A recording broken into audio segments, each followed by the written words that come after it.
আজকের এই ভিডিওটা আসলে একদম রিকোয়েস্টেড।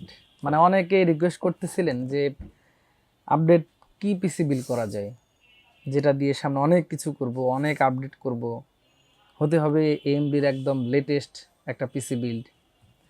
তাদের জন্য কিন্তু আজকের এই ভিডিওটা আমার মনে হয় কাজে লাগবে।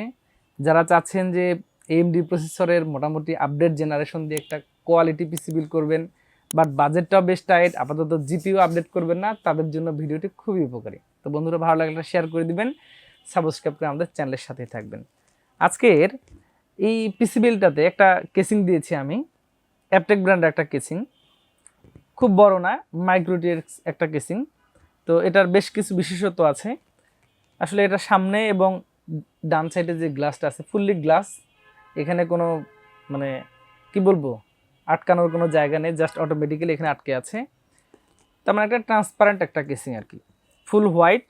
বটমে পাওয়ার সাপ্লাই পজিশন, টপে দুটি ফ্যান আছে, পিছনে একটি ফ্যান আছে, একটা মাইক্রো এটিএক্স কেসিং। তো আসলে আমার মনে হয় যে যেহেতু একটা টাইট বাজেটের পিসি বিল্ড, টাইট বাজেট কিন্তু কারণ হলো যে বলতে পারেন যে আসলে ৬২,০০০ টাকার টাইট বাজেট কিভাবে হলো, একটু পরে সেটা বুঝতে পারবেন।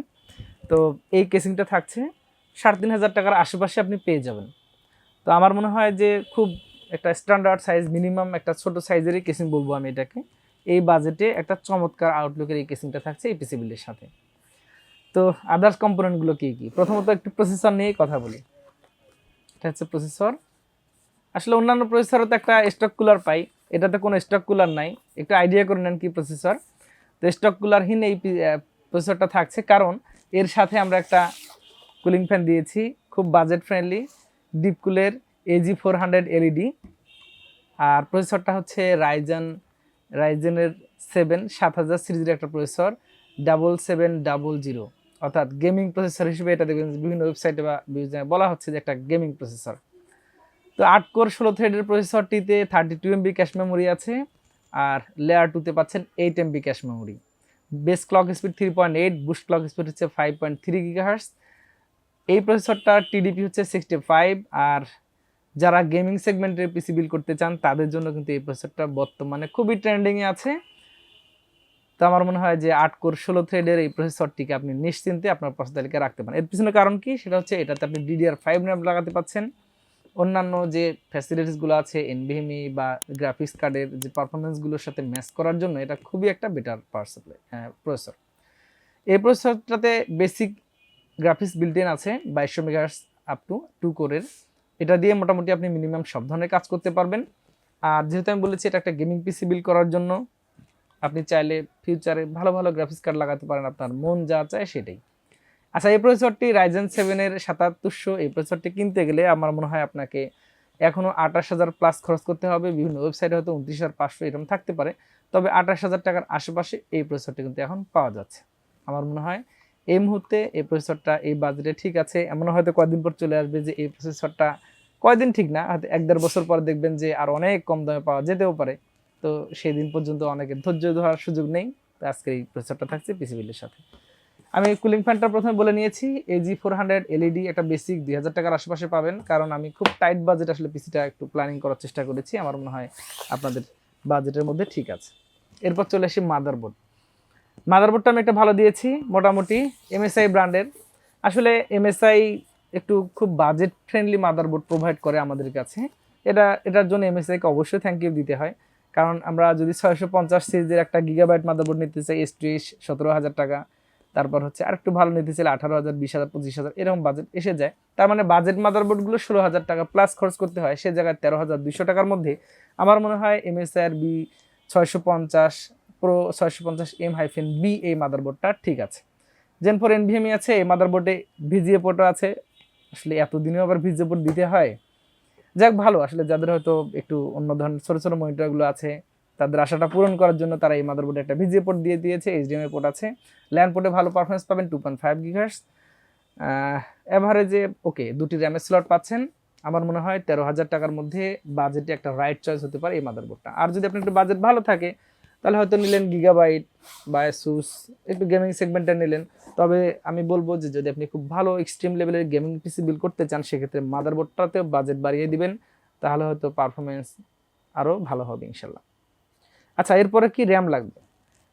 র্যামটা তো আসলে 6000 বাস র্যামটা একটু পাওয়া যাচ্ছে, 5200 বা এগুলো পাওয়া যাচ্ছে না, একটু কম পাওয়া যায়, যে কারণে আমি ডিগ্রি 6000 বাস স্পিডের র্যামটা ধরেছি। কিংসম্যানের মাস্টার সিরিজের র্যাম 6000 মেগাহার্টসের 16 GB ভ্যারিয়েন্ট। এগুলো কিনতে চাইলে হয়তো আপনাকে 6800 থেকে 7000 টাকার আশপাশে খরচ করতে হবে। এরপর আপনি যদি কিংস্টন ফিউরির 8 GB র্যামগুলো নেন 7500 থেকে 8000 টাকা, কোর্সিয়ারগুলো এরকম হয়ে গিয়েছে। বাট আমার মনে হয় যে 7000 টাকার আশেপাশে এটা একটা খুব রাইট চয়েস। এই র্যামটা আপনি নিশ্চিন্তে আপনার পছন্দ তালিকায় রাখতে পারেন 6000 বাসের 16 GB ভ্যারিয়েন্টে।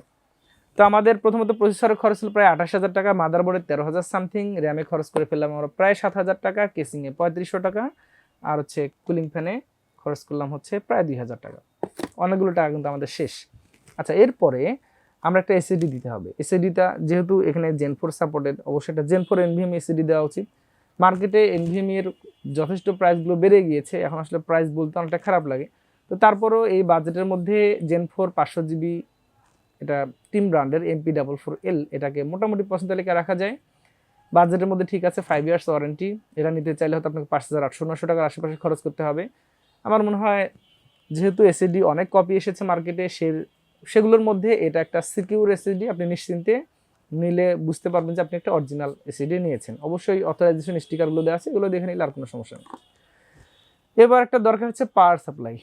আসলে এইদিকে প্রায় হচ্ছে আপনার ওয়াট কনজিউম করছে 250 ওয়াট বা 235 ওয়াটের মতো।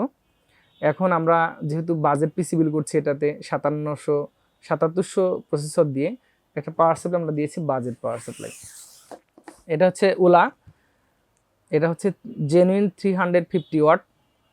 আমার মনে হয় যে 2 বছর ওয়ারেন্টির জেনুইন 350 ওয়াটটা দিয়ে এটা মোটামুটি চলে যাবে।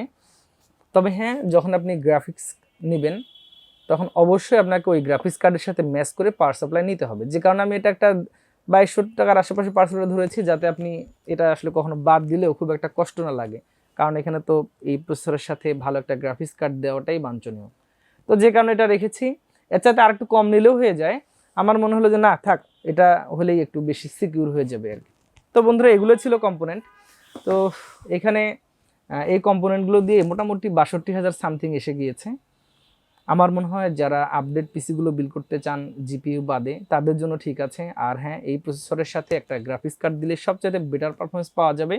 তবে হ্যাঁ, আমরা যারা অফিস বা বিভিন্ন ধরনের টুকটাক গ্রাফিক্স রিলেটেড কাজ করি, ডিজিটাল মার্কেটিং করি, অথবা এই টাইপের হালকা হালকা কাজগুলো করি, এটার জন্য একেবারে উড়ে যাবে এটা দিয়ে।